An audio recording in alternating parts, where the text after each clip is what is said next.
नमस्कार, आदाब, सत श्री अकाल, जय भीम, जोहार। मेरा नाम है नवीन कुमार। जब देश के प्रधानमंत्री कपड़ों से अपराधियों, देशद्रोहियों को पहचान लेते हैं तो पुलिस की तो ट्रेनिंग ही है पहचान करने की, और पहचान के दायरे में आ गया मुसलमान तो बन गया काम। जांच एजेंसियों की नजरों में एक फॉर्मूला सा चल पड़ा कि मुसलमान है तो आरोपी दंगाई ही होगा।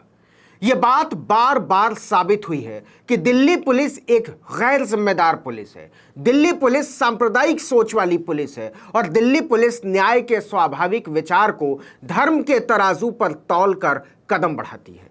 आए दिन खबरों की सुर्खियों में आपको दिल्ली पुलिस की कारस्तानियों पर अलग अलग अदालतों का गुस्सा साफ फूटता दिखाई देगा। लोअर कोर्ट से लेकर सुप्रीम कोर्ट तक, हाई कोर्ट तक। कभी अदालतें दिल्ली पुलिस की कार्रवाई को बेतुका बताती हैं, तो कभी आंखों में धूल झोंकने वाला, तो कभी गैर जिम्मेदार। एक बार फिर से ऐसा ही हुआ है। मुसलमानों को लेकर दिल्ली पुलिस की इस सोच का घड़ा फूट चुका है कि मुसलमान है तो दंगाई होगा। उसकी कारस्तानी की इंतहा देखिए कि 2020 की दिल्ली हिंसा के दौरान उस आदमी को आरोपी बना दिया जो दंगाइयों की गोली का शिकार हुआ था। कहने की जरूरत नहीं है कि उसका नाम साजिद था और वो मुसलमान था। जी हां, उत्तर पूर्वी दिल्ली में 2020 के दंगों से जुड़े एक मामले में साजिद नाम के एक शख्स को गोली लगी थी। उसकी शिकायत दर्ज कराई गई और पुलिस ने उसी को दंगाई भीड़ का हिस्सा बताते हुए मामले का आरोपी बना दिया। इस पर अदालत ने हैरानी जताते हुए पूछ लिया कि क्या साजिद के घायल होने से उन्हें दंगाई भीड़ का हिस्सा माना जा सकता है। कोर्ट ने दिल्ली पुलिस को फटकार लगाते हुए कहा कि ऐसे तर्क से तो दंगों में घायल हर व्यक्ति को आरोपी बनाया जा सकता है, लेकिन ऐसा कोई पहली बार नहीं हुआ, जैसा कि हम आपको पहले भी बता चुके हैं। अब आइए जरा कुछ ऐसी ही चर्चित सुर्खियों से आपको रूबरू कराते हैं। शुरुआत जरा नजदीक से करते हैं। जून महीने की ही बात है जब सुप्रीम कोर्ट के जज साहब ने कहा था कि दिल्ली पुलिस हाथ पर हाथ धरे क्यों बैठी रही, क्योंकि नुपुर शर्मा के भड़काऊ भाषणों पर दिल्ली पुलिस ने ना तो कोई एक्शन लिया था, ना नुपुर शर्मा से कोई पूछताछ की थी और ना ही उनके खिलाफ कोई केस तक दर्ज किया था। गिरफ्तारी छोड़ दीजिए। कोर्ट ने साफ साफ कहा था कि देश में जो कुछ भी हो रहा है उसके लिए अकेले नुपुर शर्मा जिम्मेदार है। अब कहानी 1 साल पहले की। दिल्ली दंगों पर ही सुनवाई चल रही थी। अदालत ने दिल्ली पुलिस पर हंटर बरसाते हुए कहा था कि आप आंखों में धूल झोंकने की कोशिश मत कीजिए। कोर्ट ने कहा था कि बंटवारे के बाद के सबसे बुरे दंगे की जैसी जांच दिल्ली पुलिस ने की है वो बेहद दुखदाई है। जब इतिहास पलट कर इसे देखेगा तो लोकतंत्र के पहरेदारों को दुख पहुंचेगा। दिल्ली के जहांगीरपुरी सांप्रदायिक हिंसा में भी कुछ ऐसा ही हुआ था। अदालत ने अवैध जुलूस को नहीं रोक पाने के लिए दिल्ली पुलिस की नाकामी पर जबरदस्त फटकार लगाई थी। 22 नवंबर 2021 को एक नाबालिग के अपहरण और दुष्कर्म के मामले में 2 अलग चार्जशीट दाखिल किए जाने पर अदालत ने दिल्ली पुलिस को कड़ी फटकार लगाई थी। अदालत ने कहा कि दुष्कर्म जैसे संगीन वारदात की पुलिस अधिकारी द्वारा की गई जांच मजाक के अलावा और कुछ नहीं है। अदालत ने नाराजगी जाहिर करते हुए कहा था कि मामले में पुलिस अधिकारी का रवैया दिल्ली पुलिस के लोगों, शांति, सेवा, न्याय पर एक बड़ा तमाचा है। ऐसी सैकड़ों घटनाएं हैं जब अदालत के सामने यह बात आई कि दिल्ली पुलिस जांच और न्याय की प्रक्रिया को न केवल मजाक समझती है बल्कि उसे अपने पैरों तले रौंदती है।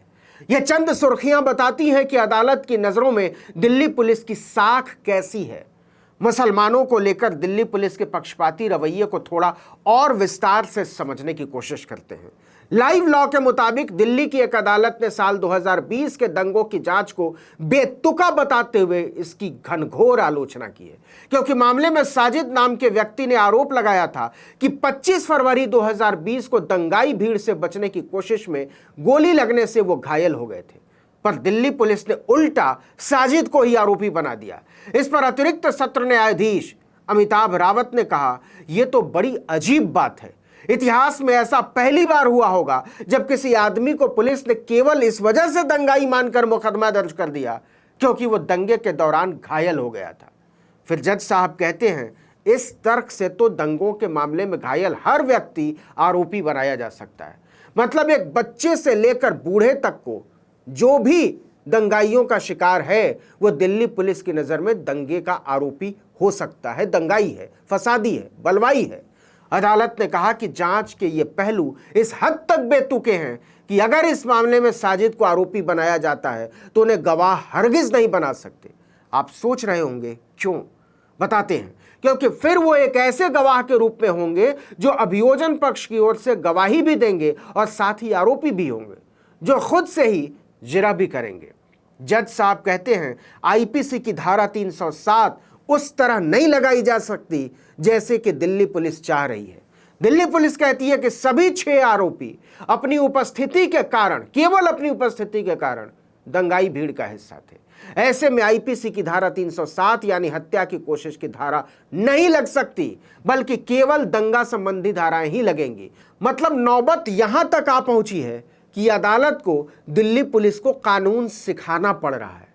आगे जज ने यह भी कहा कि मार्च 2020 में हुए इस दंगे में केवल कांस्टेबल के बयान को ध्यान में रखकर यह फैसला नहीं किया जा सकता कि कौन दंगाई है। कांस्टेबल ने दावा किया था कि उसने सभी आरोपियों को दंगों में भाग लेते हुए देखा था। अगर यह मान भी लिया जाए तो इसके आधार पर उन सभी के खिलाफ आईपीसी की धारा 307 नहीं लगाई जा सकती। इसके साथ ही कोर्ट ने 2020 के उत्तर पूर्वी दिल्ली दंगों से जुड़े एक मामले में 6 आरोपियों को हत्या के प्रयास के अपराध से बरी कर दिया। उन्हीं 6 आरोपियों में साजिद भी शामिल थे। ये तो दिल्ली दंगों के कई अनसुलझे पहलुओं में से केवल एक है, जो इशारा करता है कि किस तरह से केवल मुसलमान होने की वजह से दिल्ली पुलिस ने लड़कों को हत्या की कोशिश जैसे संगीन जुर्म में फंसाने में फर्जीवाड़े की दुकान खोल दी। 23 साल का फैजान तो आपको याद होगा, वो उन 5 घायल लोगों में से एक था जो जमीन पर जख्मी हालत में पड़ा हुआ था और पुलिस लाठियां बरसाते हुए उन्हें राष्ट्रगान गाने के लिए मजबूर कर रही थी। इसके बाद सभी 6 लड़कों को जेल में डाल दिया गया था। दिल्ली पुलिस की गिरफ्त से बाहर आते ही फैजान की मौत हो गई थी। इस मामले में दिल्ली पुलिस के हत्यारों को आज तक सजा नहीं हुई है। उसने अपने कारिंदों को साफ बचा लिया। 2 साल गुजर गए हैं। आज भी ऐसी कई अनसुलझी न्याय मांगती कहानियां दर्द भरी आंखों से सवाल पूछती हैं कि मेरा कसूर क्या था? क्या मेरा नाम मेरा कसूर है? क्या मेरा धर्म मेरा गुनाह है? क्या कपड़ों से मेरी पहचान होगी? न्याय की व्यवस्था के साथ इससे क्रूर मजाक और क्या होगा? इस वीडियो में इतना ही, लेकिन अगर आपने आर्टिकल 19 इंडिया को अब तक सब्सक्राइब नहीं किया है तो फौरन कर लीजिए। बेल आइकॉन दबाइए, घंटी जैसी आकृति लाइक कीजिए और कमेंट करके बताइए हमारा वीडियो आपको कैसा लगा। अगर यूट्यूब पर देख रहे हैं तो हमारे चैनल को सब्सक्राइब कर लीजिए, फेसबुक पर देख रहे हैं तो हमारे पेज को लाइक कर लीजिए और इंस्टाग्राम पर हमें फॉलो कर लीजिए। हमारा ट्विटर हैंडल है article19_India। नमस्कार।